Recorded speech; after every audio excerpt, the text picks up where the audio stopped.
Hello दोस्तों, कैसे हैं आप सब। उम्मीद करता हूँ कि सब बढ़िया होगा। दोस्तों, कहा जाता है कि देश की तरक्की कितनी हो रही है वो उसकी आने वाली योजनाओं से पता चलता है। भारत के डेवलपमेंट को चीन से आई बीमारी भी नहीं रोक सके। कई देशों को आज भारत की तरक्की से जलन हो रही है, तो कुछ ऐसे भी हैं जो कि देश में रहकर भी विदेशों का गाना गा रहे हैं। लेकिन दोस्तों, इस बात में कोई शक नहीं कि भारत ने हर कठिन वक्त पर अपने आप को 2 कदम आगे ही किया है। जी हाँ, आज हम आपको भारत के आने वाले समय के कुछ मेगा प्रोजेक्ट्स के बारे में जानकारी देंगे। आज आपको पता चल जाएगा कि जलने वाले जलते रहें, लेकिन भारत खुशियों की ज्योति जलाता रहेगा। दोस्तों, आज आप इस वीडियो को अंत तक जरूर देखिएगा, क्योंकि आपका सीना फक्र से चौड़ा होने वाला है। Tunnel under Brahmaputra. दोस्तों, ब्रह्मपुत्र नदी हमारे देश की शान है, असम की जान है, और सबसे बड़ी बात यह है कि ये आसपास के लोगों को बनाता धनवान है। लेकिन दोस्तों, आज आपको इंडिया के आने वाले योजनाओं के बारे में बताता हूँ और ये समझाता हूँ कि इस नदी का इस्तेमाल भारत सरकार कैसे करने वाली है। चीन की सीमा तक जाने वाली 14.85 किलोमीटर की सुरंग जल्द ही ब्रह्मपुत्र नदी के नीचे बनने जा रही है। इस सुरंग को केंद्र सरकार की मंजूरी मिल गई है। यह अंडर वाटर रोड टनल पूर्वोत्तर राज्यों असम और अरुणाचल को सीधे जोड़ेगी। इतना ही नहीं, चीन सीमा तक लगे अरुणाचल प्रदेश को सीधे असम से जोड़ने वाली इस सुरंग का रणनीतिक महत्व भी काफी ज्यादा है। भारत और चीन के बीच बढ़े तनाव के बाद शायद ये सुरंग कुछ योजनाओं में काम आ सके। दोस्तों, आपको बता दूं कि अंडर वाटर बनने वाली इस सुरंग में 80 किलोमीटर प्रति घंटा की रफ्तार से वाहन चल सकेंगे। इतना ही नहीं, ये सुरंग नेशनल हाईवे 54 पर स्थित गोहपुर को असम के नुमालीगढ़ से जोड़ेगी, जो राष्ट्रीय राजमार्ग 37 पर स्थित है। इस सुरंग को 3 चरणों में तैयार किया जाएगा। इससे अरुणाचल प्रदेश स्थित चीन से लगे अंतर्राष्ट्रीय सीमा तक मिलिट्री वाहन आसानी से पहुंच जाया करेंगे। रणनीतिक और सामरिक लिहाज से ये सुरंग बेहद महत्वपूर्ण और अहम साबित हो सकती है। बता दें, ये सुरंग चीन के जियांगसू प्रांत की ताइकू लेक में बनी अंडर वाटर सुरंग से भी लंबी होगी। चीन में बनी ताइकू लेक सुरंग 10.79 किलोमीटर लंबी बताई जाती है, जबकि बनने वाली नई सुरंग 14.85 किलोमीटर की होगी। इस सुरंग को अमेरिकी कंपनी लुइस बर्जर तैयार कर रही है। Central Vista project. दोस्तों, ये बात तो फैक्ट है कि जब से देश आजाद हुआ है तब से हमारी संसद वही है। अब समय आ गया है कि भारत में पॉजिटिविटी आए। इसी के तहत देश में सेंट्रल विस्टा प्रोजेक्ट की शुरुआत हो गई है। क्या है इस प्रोजेक्ट में खास, हम आपको बताते हैं, लेकिन उससे पहले आपके लिए ये जानना जरूरी है कि ऑलरेडी प्रधानमंत्री नरेंद्र मोदी जी ने इस योजना की आधारशिला रखते हैं। दोस्तों, सेंट्रल विस्टा प्रोजेक्ट के तहत राष्ट्रपति भवन से इंडिया गेट तक फैले राजपथ पर पड़ने वाले सरकारी भवनों का पुनर्निर्माण या पुनरुद्धार किया जाना है। सेंट्रल विस्टा प्रोजेक्ट के तहत नया त्रिकोणीय संसद भवन, कॉमन केंद्रीय सचिवालय और 3 किलोमीटर लंबे राजपथ को रीडेवलप किया जाएगा। नए आवासीय परिसर का भी प्रस्ताव है, जिसमें प्रधानमंत्री और उपराष्ट्रपति के आवास के अलावा कई नए कार्यालय भवन होंगे, ताकि सभी मंत्रालय और विभाग समायोजित किए जा सकें। इसकी अनुमानित लागत 20,000 करोड़ रुपए है, जिसमें से करीब 1,000 करोड़ रुपए नए संसद भवन के निर्माण पर खर्च होंगे। परियोजना 2024 में पूरा होने का अनुमान है। ये भी भारत सरकार के लिए और हम सभी भारतवासियों के लिए बहुत बड़ा प्रोजेक्ट है। डोबरा चांठी ब्रिज। दोस्तों, डोबरा चांठी पुल देश का सबसे पहला झूला पुल है, जिसकी लंबाई 725 मीटर है और जो भारी वाहनों के लायक बना है। यह पुल समुद्र तल से 825 मीटर की ऊंचाई पर बना है। टिहरी झील को अधिकतम RL 830 मीटर तक भरा जा सकता है। पुल की चौड़ाई 7 मीटर है, जिसमें से 5.5 मीटर पर वाहन चल सकेंगे। बाकी के 1.5 मीटर पर पुल के दोनों तरफ 75-75 सेंटीमीटर के फुटपाथ बनाए गए हैं। पुल की कुल लंबाई 725 मीटर है, जिसमें से 440 मीटर झूला पुल है। वहीं 260 मीटर डोबरा साइड और 25 मीटर का अप्रोच पुल चांठी की तरफ बनाया गया है। पुल के दोनों किनारों पर 58 मीटर ऊंचे 4 टार निर्मित हैं।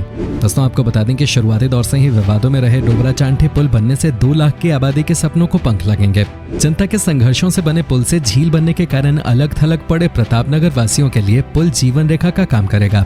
प्रतापनगर के लोगों को अब 50 से 60 किलोमीटर अतिरिक्त सफर तय नहीं करना पड़ेगा।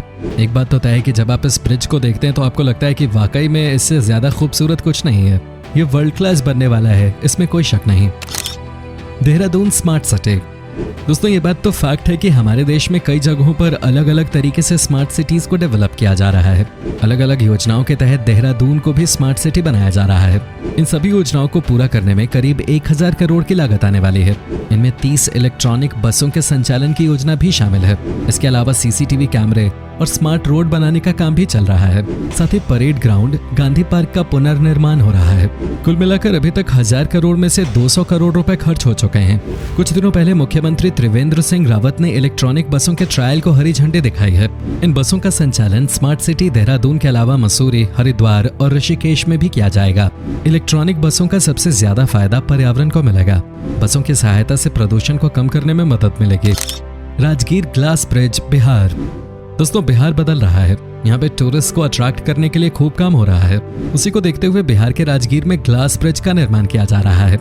जी हाँ, बिहार में नालंदा को पर्यटकों का बड़ा स्पॉट माना जाता है, जहाँ हर साल लाखों की संख्या में पर्यटक घूमने आते हैं। कहा जाता है कि बिहार के सीएम नीतीश कुमार का भी नालंदा से विशेष स्नेह है। दोस्तों, बिहार के नालंदा जिले के अंतर्राष्ट्रीय पर्यटन स्थल राजगीर में पूर्वोत्तर भारत का पहला ग्लास ब्रिज बनकर तैयार हुआ है।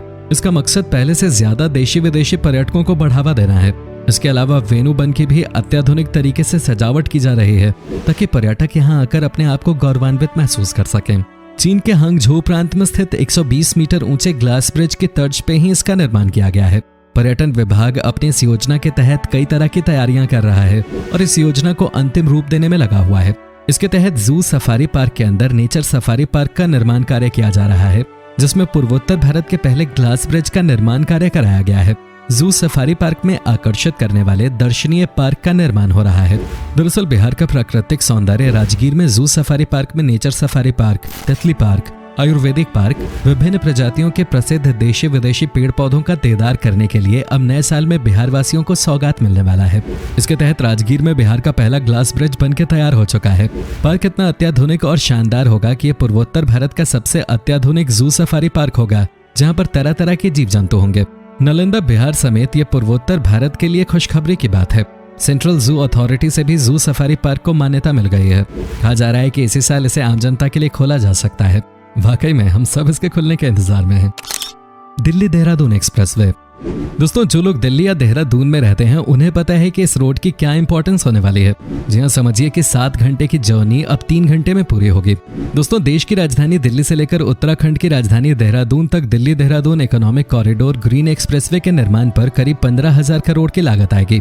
खास बात यह है कि इकोनॉमिक कॉरिडोर के निर्माण हो जाने के बाद दिल्ली और देहरादून का सफर सिर्फ 2.5 घंटे में पूरा होगा। मार्च 2021 में 6 लाइन ग्रीन एक्सप्रेसवे के लिए काम शुरू हो जाएगा। दावा है कि वर्ष 2023 तक दिल्ली देहरादून इकोनॉमिक कॉरिडोर का काम पूरा कर लिया जाएगा। National highway authority of India द्वारा करीब 210 किलोमीटर लंबे Delhi Dehradun economic corridor green expressway निर्माण को मंजूरी मिल चुकी है। इस पर करीब 15,000 करोड़ की लागत आएगी। मार्च 2021 तक सभी निविदाएं पूरी कर निर्माण कार्य शुरू हो जाएगा।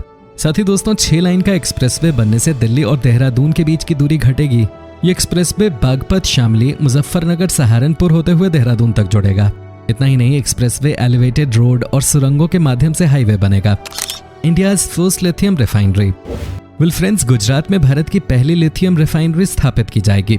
इसके लिए सबसे बड़ी नवीकरणीय ऊर्जा कंपनियों में से एक मणिकरण पावर लिमिटेड लगभग 1000 करोड़ रुपए का निवेश करेगी। इस रिफाइनरी के लिए लिथियम अयस्क को ऑस्ट्रेलिया से आयात किया जाएगा। राज्य सरकार ने बताया है कि गुजरात में भारत की पहली लिथियम रिफाइनरी शुरू होने जा रही है। यहाँ पर लिथियम को प्रोसेस करने का काम किया जाएगा। इस काम में मणिकरण पावर लिमिटेड बड़ा निवेश करने जा रही है। दोस्तों, भारत में लिथियम का उत्पादन करने के लिए नियो मेटल्स और मणिकरण पावर लिमिटेड ने समझौता किया है। Manikaran power limited power trading और एनर्जी के क्षेत्र में देश की बड़ी कंपनियों में से एक है। वेल दोस्तों, आपको बता दूं कि लिथियम एक दुर्लभ तत्व है और ये भारत में नहीं पाया जाता है। भारत में लिथियम की भविष्य की मांग परिवहन के विद्युतीकरण और नवीकरणीय ऊर्जा के भंडारण से प्रेरित है। हाल ही में भारत ने बोलिवियाई लिथियम भंडार तक पहुंच प्राप्त की है। भारत ने साल 2030 तक इलेक्ट्रिक वाहन संख्या को 30% तक बढ़ाने का एक लक्ष्य निर्धारित किया है। भारत अब लिथियम आयन बैटरी बनाने के लिए आवश्यक सभी लिथियम का आयात कर रहा है। वर्तमान में अपनी इलेक्ट्रिक बैटरी के लिए चीन, जापान और ताइवान पर भारत निर्भर है, क्योंकि भारत में लिथियम अत्यधिक महंगा है। New domestic terminal building. दोस्तों, ये बात तो तय है कि भारत की सबसे खूबसूरत जगहों की जब बात होती है तो लेह लद्दाख का नाम सबसे पहले आता है। इसमें कोई शक नहीं कि ये दोनों ही जगहें बहुत ही खूबसूरत हैं। लेकिन इसकी खूबसूरती को और बढ़ाने के लिए एयरपोर्ट अथॉरिटी ऑफ इंडिया ने यहाँ पर नया डोमेस्टिक टर्मिनल बनाने की योजना की शुरुआत कर दी है। यहाँ इसलिए नया टर्मिनल बनाया जा रहा है क्योंकि लगातार लोग इन दोनों जगहों पे आ रहे हैं। यहाँ देसी लोगों के साथ साथ विदेशी लोग भी बड़ी तादाद में आते हैं। दोस्तों, इस योजना के लिए कुल मिलाकर 480 करोड़ रुपए खर्च किए जाएंगे। इस प्रोजेक्ट को शेप देने के लिए 18,985 स्क्वायर मीटर जमीन का इस्तेमाल किया जा रहा है। टर्मिनल की खासियत यह है कि यहाँ पर एक समय में 800 लोग आ सकते हैं। ये टर्मिनल दोस्तों किसी 5 स्टार की तरह बनाया जा रहा है। साथ ही यहाँ पर सोलर एनर्जी का भी इस्तेमाल किया जाएगा। आप समझ सकते हैं कि ये कितना हाईटेक टर्मिनल बनने जा रहा है। साथ ही आप यहाँ पर एक साथ 200 कार्स भी पार्क कर सकते हैं। जब ये पूरी तरह से तैयार हो जाएगा तो ये हमारे देश की शान बढ़ाने के काम आएगा। Igatpuri tunnel project. दोस्तों अंत में हम आपको बताते हैं एक और ऐसी योजना के बारे में जो कि बहुत ही कमाल की चीज है। महाराष्ट्र सरकार कसारा से इगतपुरी के बीच में कुल 15 किलोमीटर लंबा टनल बनाने जा रही है। ये यहाँ के टूरिज्म के हिसाब से कहा जा रहा है कि बहुत ही इंपॉर्टेंट है। कहते हैं कि इससे पूरा का पूरा गेम चेंज हो जाएगा। टूरिस्ट को इन दोनों इंटरकनेक्टेड जगहों को देखने में कोई दिक्कत नहीं आएगी। दोस्तों देश आगे बढ़ रहा है, हमारी सरकार मजबूत है और हमारा देश भी मजबूत बनता जा रहा है, इसमें कोई शक नहीं है।